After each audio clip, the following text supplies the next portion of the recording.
Welcome into the Cam Rogers Show on this Wednesday morning, September 12th, 2018. We are presented by BetDSI, and I am Cam Rogers taking you through the entire hour here, folks, with the latest NFL rumors. I've got my top 10 NFL teams as we stand, and an NFL injury update as well. Aaron Rodgers, Leonard Fournette, so much more. What's the latest on all these guys? But we'll start things off with the latest NFL headlines here, and we have a new addition to the Patriots wide receiver depth chart. His name is not Dez Bryant, it is Corey Coleman. He'll be getting his third chance in the NFL after stints with the Bills and the Browns. Now with New England, he'll be catching passes from one Thomas Brady, perhaps the greatest quarterback of all time. So if there is a chance for Corey Coleman to resurrect his career, perhaps it is now.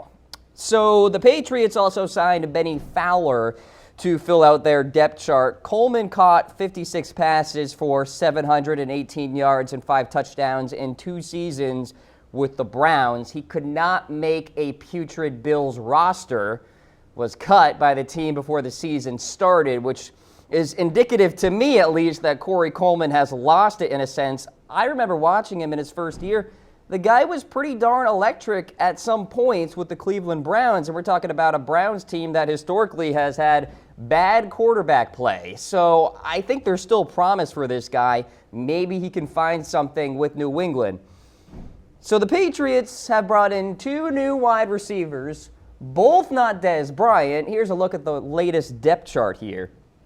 Chris Hogan, Philip Dorsett, Edelman in the slot there. Of course, he is still suspended, but I want to put him up there just for some reference.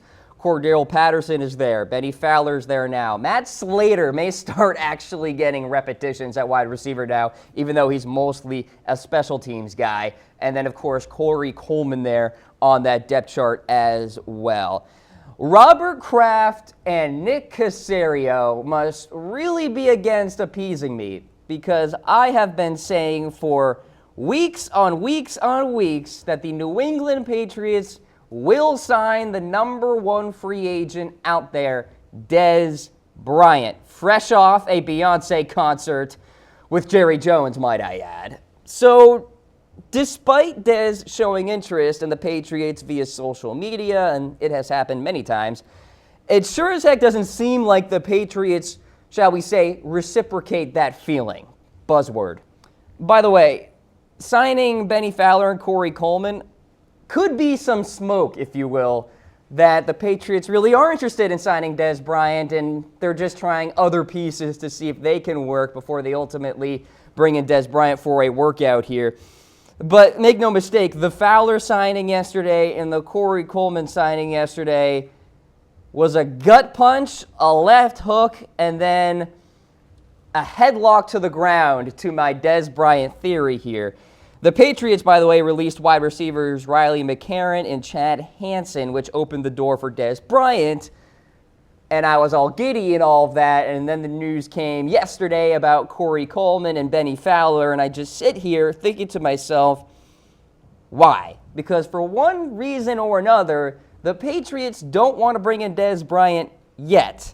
Now, the Patriots play the Jacksonville Jaguars this week, the Lions the next week. The Jags have an elite secondary. The Lions have a couple of good pieces in that back end, Glover, Quinn, and Darius Slay, and Diggs as well.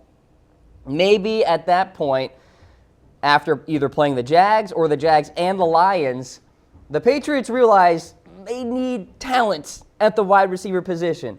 Corey Coleman may have some talent. Bennie Fowler does not. Bennie Fowler is a reserve wide receiver at the very best. And so hopefully Bill Belichick realizes, and yes, I am basically saying that I know more than Bill Belichick, JK, but hopefully he realizes that Dez Bryant can help the New England Patriots. Am I crazy for thinking that? I really don't think I'm alone in this theory, by the way, because a lot of people out there are jumping on the Cam Rogers Dez to Patriots bandwagon here. Welcome aboard. Should Cam give up his Dez to Patriots theory, though? Because everybody is coming after me in the comments section on YouTube Live, in my Twitter DMs as well, and Facebook Live and all this. Cam, I hope you eat crow on your next show because of the whole Dez not going to Patriots thing, go ahead and type away. 1 for yes, 2 for no. Want to hear what you guys have to say about this. Been interacting with some 49ers fans recently as well. They want Dez Bryant. Sorry, Niners fans out there. I don't have the 49ers in my top 5 teams in terms of fit for Dez. New England's number 1. Pittsburgh is number 2. The Houston Texans I still think would be a very intriguing team for Mr. Bryant. You got the Cardinals at 4, Browns at 5. Got a comment flowing in. Cam, stick truthful to your Dez theory. 1 for days. Hey, I appreciate that comment there. I'm not conceding the theory, but I have to give a dose of reality here that it is looking gloomier and gloomier by the day, if you will. And as much as I have sung from the rooftops about the Patriots signing Dez Bryant, it is time to get real here. This week, contracts for veterans do not have to be guaranteed. So if there was to be some heightened buzz about Dez Bryant going to New England, it would be right now.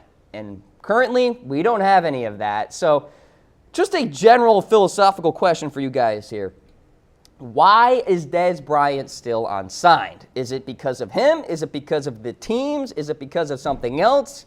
Let me know in comments. I want to hear what you guys have to say about this in particular, because I think most of the blame right now has to be on Dez Bryant because he is waiting for a contender to call him, i.e. a Pittsburgh, maybe Houston, New England. The list goes on. Definitely New England because Dez essentially made a pitch to the Patriots on social media saying how fun it would be to line up alongside Gronkowski and Hogan and Edelman.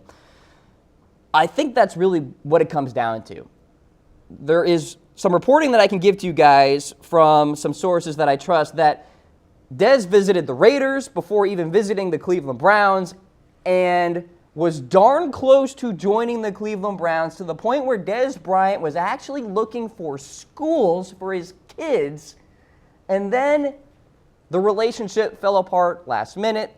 And then there was another report out there that came from Pro Football Talk that Dez got offered a shade under $5 million and obviously did not accept that offer. So it is unclear if these two stories are related, that the deal fell apart last second and that the $5 million or less than was what Dez Bryant really wasn't all about at that point in time. So very close to the Cleveland Browns, did not happen. John Dorsey has said publicly before that he is willing to revisit Dez Bryant discussions.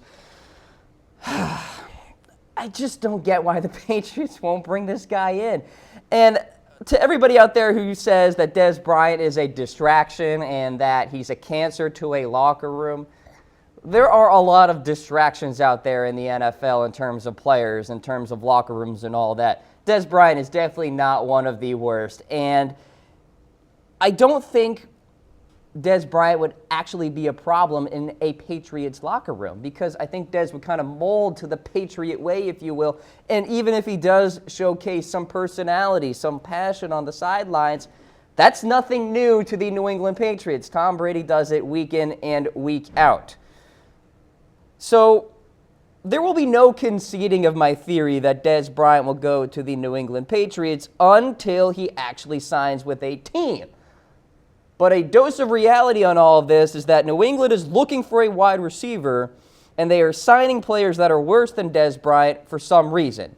And for now, they have no interest in the free agent wide receiver. Gavin Hall on YouTube Live. Cam, give it up. He's typing his 2 in the comments section. Let me know what you guys think about Dez. Of course, I will be tracking it all for you guys. I actually said on last show that I don't follow anybody on Twitter because I get OCD with my timeline, like refreshing every second. But I do follow Dez, and I get push notifications when he tweets. So I have all the latest on him, of course, and working the sources as well for you guys. So go ahead, type away. Let me know what you think about Dez Bryant as we continue along here with the latest NFL headlines. Could Josh Allen be starting for the Buffalo Bills this week? Well, BetDSI has weighed in, and Allen is indeed the favorite at minus 150, while Peterman has odds of plus 120 to start in week 2. BetDSI gave me some really fun stats here about Nathan Peterman. I'm going to read off some information for you guys here. In Peterman's total playing time in 3 career starts, Buffalo has been outscored 77-14, and Peterman hasn't finished any of the 3 games. Peterman has a 16.8 career passer rating, which is the 4th worst among 227 NFL quarterbacks who have made a start since 2001. On 25 Bills drives with Peterman as the quarterback, the results have been the following: 7 interceptions, 11 punts, 3 turnovers on downs, a missed field goal, a kneel down at the end of the half, and 2 touchdowns. The Bills have averaged 11.96 yards per drive and 3.08 yards per play with Peterman under center. Grab your barf bags because I am puking right now. Really disgusting stuff there from Nathan Peterman. He has no business being a starting quarterback in the National Football League. The Bills are absolutely insane for trading away A.J. McCarron. I projected the Bills to finish 3rd in the AFC East with McCarron, but when they traded him away, why should I have any faith in this team to actually finish better than 4th in the AFC East with Allen and Peterman as your starting quarterback? So Sean McDermott has kept fairly quiet about his decision so far, so keep that in mind. He did say he's going to continue to evaluate Allen and Peterman throughout the week. Of course, practices start today. We'll see what McDermott says when he addresses the media. Go ahead and type away, though. Josh Allen is the favorite at -150. Nathan Peterman at +120, according to our friends at BetDSI. Let us know what you think. And, of course, you can bet on those odds and so much more at chatsports.com/bet. They have over 20 years in the business, folks, and great customer service. It's the place to make fun prop bets, money lines, so much more. chatsports.com/bet. Get up to $600 worth of free money. We're talking about a 120% deposit bonus when you use that promo code CAM120. Free money to wager on, folks. You got to love free money. Okay. You know, I do enjoy interacting with all of you guys on Facebook Live and YouTube Live and in the YouTube comments, Twitter, and all that. And a couple of weeks ago, I released my top 10 NFL quarterbacks. Guess who wasn't there? Matt Stafford. Why? Look at the tape on Monday night, folks. Everybody came at me because I kept Matt Stafford outside of my top 10. And would you look at that?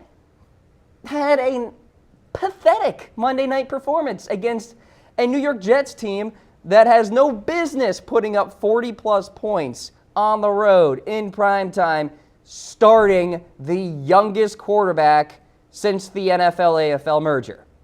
Here's Matt Stafford in Week 1. 27 of 46, 286 yards, a touchdown, and count them, 4 interceptions against the New York Jets, a team that will not be in the playoff conversation by the time the last quarter of the season comes around. Stafford now has 5 career games with at least 4 interceptions, the most of any quarterback in the NFL since he entered the league in 2009. Stafford has played 129 games, folks, in his NFL career. He has thrown at least 4 picks in 4% of those games. So for some relativity here, Aaron Rodgers has played 167 games, 38 more than Stafford, has never thrown 4 interceptions in a game. Joe Flacco has been playing since 2008. He has only thrown 4 interceptions twice. Matt Stafford of the Detroit Lions is not a top 10 quarterback. Type away, though. Let me know what you think. A for yes if he is a top 10 quarterback, wrong. Type B for no, correct. Let me know what you guys think about this, because I'm not here to say that Matt Stafford is a bad quarterback. He's actually my starting quarterback in fantasy football right now, to be honest with you. The guy can make plays. He can put up stats. He can put up numbers. But the problem is the Detroit Lions as a whole, by the way, but Matt Stafford in particular, don't have a killer instinct in regards to beating playoff caliber teams, in regards to winning under the bright lights when it matters the most. Yeah, Matt Stafford has all of these fourth quarter comebacks and all of that. That's fantastic. That's great. But when it only means an 8-8, 9-7 record, when it's all said and done, means nothing to me. Matt Stafford is not worthy of being a top 10 quarterback. We could be talking about Jimmy Garoppolo being a top 10 quarterback at the end of the season and Matt Stafford being like 16th, 15th by the time the year's end. That's where we're at right now. So I get it. Mondays after NFL Week 1 can be all about overreactions and all of this. But I'm just kind of solidifying my point here, which what I made months ago or weeks ago about Matt Stafford being outside the top 10. So just kind of revisiting this little headline here, just so you guys know. Matt Stafford, not inside the top 10 and probably won't ever be. All right, let's go to the next headline here. Jerry Jones has been defending Dak Prescott. And he said some interesting stuff recently also. The praise comes after, of course, the Dallas Cowboys struggled mightily on offense against the Carolina Panthers. Zeke couldn't run, the line couldn't block, and Dak wasn't really effective. Jones said that Dak Prescott is between Jared Goff and Cam Newton. So here's exactly what he said. Quote, "We've got a quarterback that is somewhere between Jared Goff and Cam Newton. He can do some of what both of those guys do. You're going to see it." Close quote. Look, I like Dak as a quarterback, but putting him in the same conversation as a former NFL MVP and the quarterback of the number one scoring offense from 2017 with no signs of slowing down in 2018, sorry, that ain't happening. The Dallas Cowboys are who the Dallas Cowboys are. Control the line of scrimmage, run the football with Ezekiel Elliott, and then Dak Prescott is the complementary piece to that offense, off the play action, off the deception of Zeke's threat, if you will, on the ground, and then throwing the football down the field to the likes of Allen Hurns and Deontay Thompson and Cole Beasley, et cetera, et cetera. So Dak Prescott is not in the same category as Jared Goff, as Cam Newton. He's just not.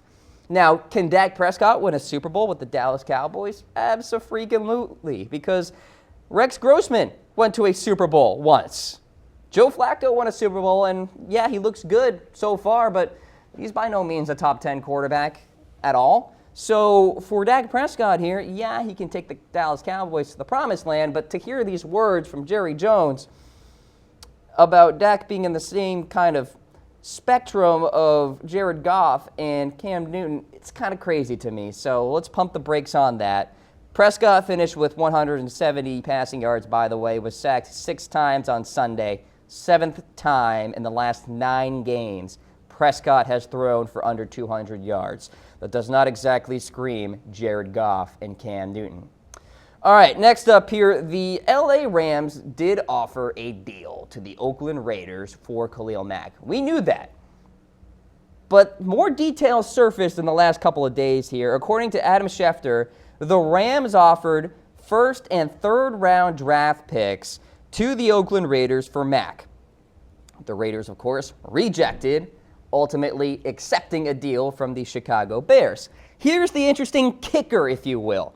Schefter goes on to report that the Rams would have paid Mack, utilized him in the 2018 season, only to then trade him again in the 2019 offseason.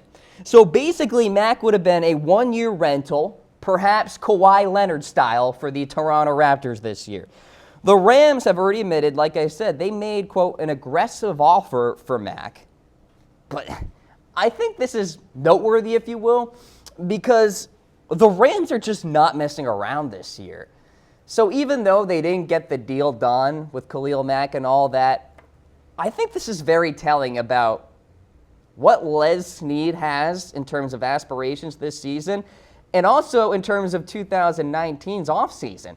The Rams have a big-time salary cap problem on their hands this coming off season. They are throwing all their eggs into one basket for this year to win a Super Bowl and then strategically pick which players they want long-term. Obviously, Aaron Donald has been solidified. Todd Gurley has been solidified as well. Brandon Cooks at wide receiver. Perhaps Ndamukong Suh, Aqib Talib, Andrew Whitworth. Those guys are on the short-term leash. So the Rams have some decisions to make, but this is very telling. They're going for the Super Bowl all in 2018. Clothing here on the Cam Rogers Show is presented by Mizzen and Main. Head to comfortable.af to get a shirt for yourself. I am wearing one live right now. They are really comfortable. I'm actually going with the rolled up sleeve style on the show here today. Be sure to head to comfortable.af. Check out their vast array of products, not just shirts, by the way. They got so much more there, hats, sweatshirts, so much more, so get it done. Comfortable.af. Saw a comment earlier about Colin Kaepernick. So what's the latest on him? He's reportedly working out, still in fine shape, hoping to return to the NFL at some point. This coming from Jason La Canfora of CBS Sports. He's saying that Kaepernick's collusion case, by the way, will be heard in November or December and is expected to wrap up by the season's end.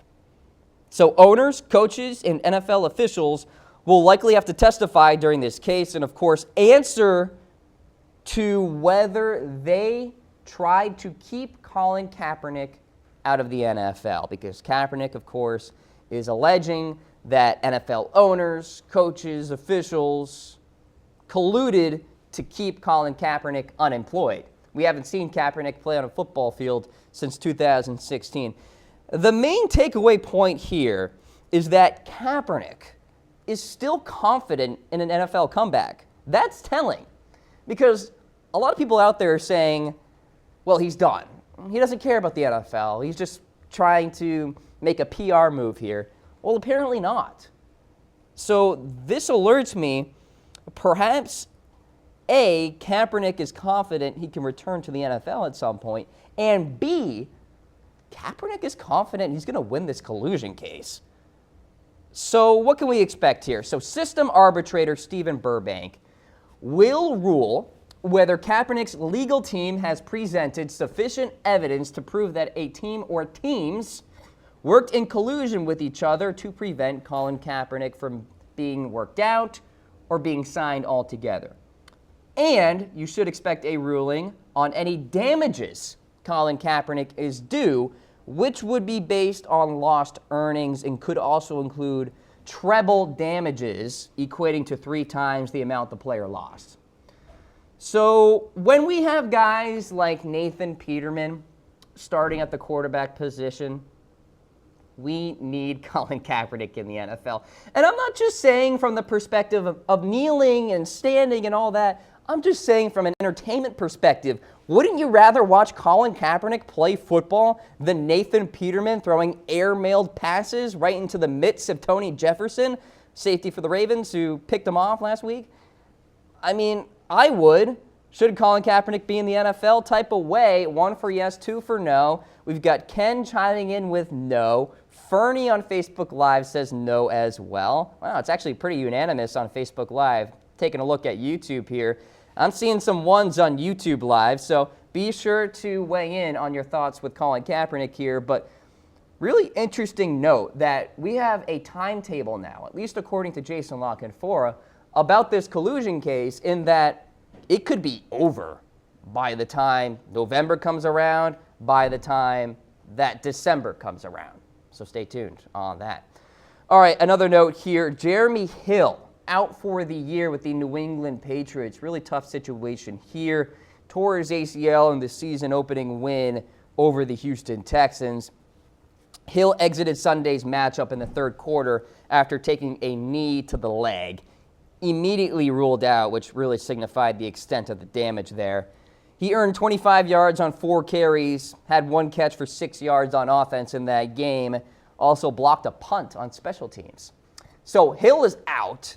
Sony Michel has been dealing with an injury recently. James White is your third running back there. Of course, the Patriots cut Mike Gillislee. Burkhead, I think, is your top running back, but you never really know with the New England Patriots and their running backs there. James White, of course, is the pass-catching specialist, if you will. So for New England, some depth problems at wide receiver. We'll see if Bennie Fowler and Coleman can last. And now some question marks about running back. We'll see if Sony Michel practices for New England. It's a big matchup for the Patriots against the Jacksonville Jaguars this week in the late CBS window. So stay tuned on how this running back situation kind of divvies out here for you fantasy football players out there. I think you got to start Rex Burkhead in standard, maybe James White in PPR. But we'll see what happens there. All right, folks. We want to give a shout out to BetDSI. They are sponsoring the Cam Rogers Show here today. It's time to be a player, not a talker, folks. Head to chatsports.com/bet and prove to everybody out there that you are a genius when it comes to sports. Use that promo code CAM120 and get that 120% deposit bonus. We're talking about free money here. Get it done. Chatsports.com/bet. John Gruden throwing shade at Khalil Mack here next up. So Gruden said to Lisa Salters of ESPN, obviously Khalil Mack didn't want to play here. That's what's being missed. He was under contract. He never showed up for an OTA, never showed up for a training camp, and it was obvious he wasn't going to show up for the season. Don't forget that. Okay, so we all know that John Gruden somewhat is coming from a different era of NFL coaching and all that, and maybe he's not caught up in all of this. But you do understand, John, that Khalil Mack was looking for security, right? He was entering the final year of his contract, getting grossly underpaid, by the way, for this 2018 season until he was finally traded to Chicago and cashed out big time. You do understand, John, that if Khalil Mack, shall we say, tears his ACL in 2018 and was getting paid what he was previously slated to get paid, who knows what kind of contract he would have gotten in 2019. So, John, you do understand that these players out there, like an Earl Thomas, like a Le'Veon Bell, and like a Khalil Mack, are looking for the long-term security at the position. And I get it when these guys are elite players, like Mack, Thomas, Le'Veon Bell, etc. Funny comment here on YouTube Live, quote, "We want to play ball like it's the 80s, John Gruden." Exactly. Like, John Gruden's old school, and there's nothing wrong with that per se, but when he makes these digs at Khalil Mack here, I don't think he understands, or maybe he does and he just doesn't want to, like, kind of verbalize it, the whole idea of a contract and how a rookie contract entering that final year where a player can eventually be solidified as an elite player, i.e. Aaron Donald, Khalil Mack, usually are deserving of a fat long-term extension. And again, the Raiders, they had some money issues and all of that, and I understand, but I just think what John Gruden said was kind of ridiculous. And hey, John, by the way, why don't you give Khalil Mack a call once and get some sort of dialogue going? It was reported actually on the broadcast on Monday Night Football that John never reached out. Okay, apparently Gruden is too big to talk to his players. I don't know. I don't get it. Meanwhile, with the Raiders, they did bring back Martavis Bryant. It's a one-year deal. He visited the Raiders facilities yesterday. And how about this? Bryant is expected to play this week, which is a very interesting note. The Raiders take on a good team in the Denver Broncos, a team that I project will win the AFC West. Bryant said he's very thankful to be able to take care of his family, cash a paycheck, all that good stuff. But Bryant was getting some bad headlines over the camp portion of the season because, well, he was missing practices due to headaches, and Gruden was calling him out because he was slow to learn the playbook with Olsen's new offense there and all that. In the end, Bryant is back. I still hold that this guy is a talented player, and I think he can make an impact at wide receiver, particularly with the Raiders, a team that, well, needs some offensive help. All right, this came through a few minutes ago. Jonathan Hankins could be signing with the Oakland Raiders, finally finding a team. This guy, the best defensive lineman in the free agent market right now. Maybe he joins the Oakland Raiders. Now, Hankins isn't going to help in terms of the pass rushing department, but he can obviously help in regards to stopping the run and clogging up the A-gaps there on the offensive line. Of course, the Raiders have Justin Ellis as well, a guy I really like on that defensive interior. But we'll see. Hankins heading to the Raiders right now, actually. He's on a plane and is expected to sign with Oakland today, or at least the Raiders want to get that deal done. All right, folks, tracking your comments here on YouTube Live as well as Facebook Live. 49ers fan asking, Cam, do you think the 49ers will beat the Lions? Well, I guess I have to tip my hand right now here on the show. Yes, I do. I think the 49ers do beat the Lions this week. Jimmy Garoppolo, the future of top 10 quarterbacks. Matt Stafford, totally not a top 10 quarterback. Breaking news here on the show, Josh Allen is starting for the Buffalo Bills this week at home against the LA Chargers. BetDSI was right. Minus 150 odds. They kept Allen as the favorite to be the starter for the Buffalo Bills. Oh, God, here we go. I mean, if you're Buffalo and you're looking at your quarterback position right now, I guess you have no other option because you don't want to see Nathan Peterman, and no person out there other than Peterman's family wants to see him out there. So I guess Josh Allen is your only other option because you traded away A.J. McCarron. We'll see what happens. This is a good Chargers secondary. Casey Hayward, Trevor Williams, King as well. Good back end. So we'll see if Allen can deal with the adversity there with a pretty darn good Chargers defense. Oh, by the way, likely without Joey Bosa.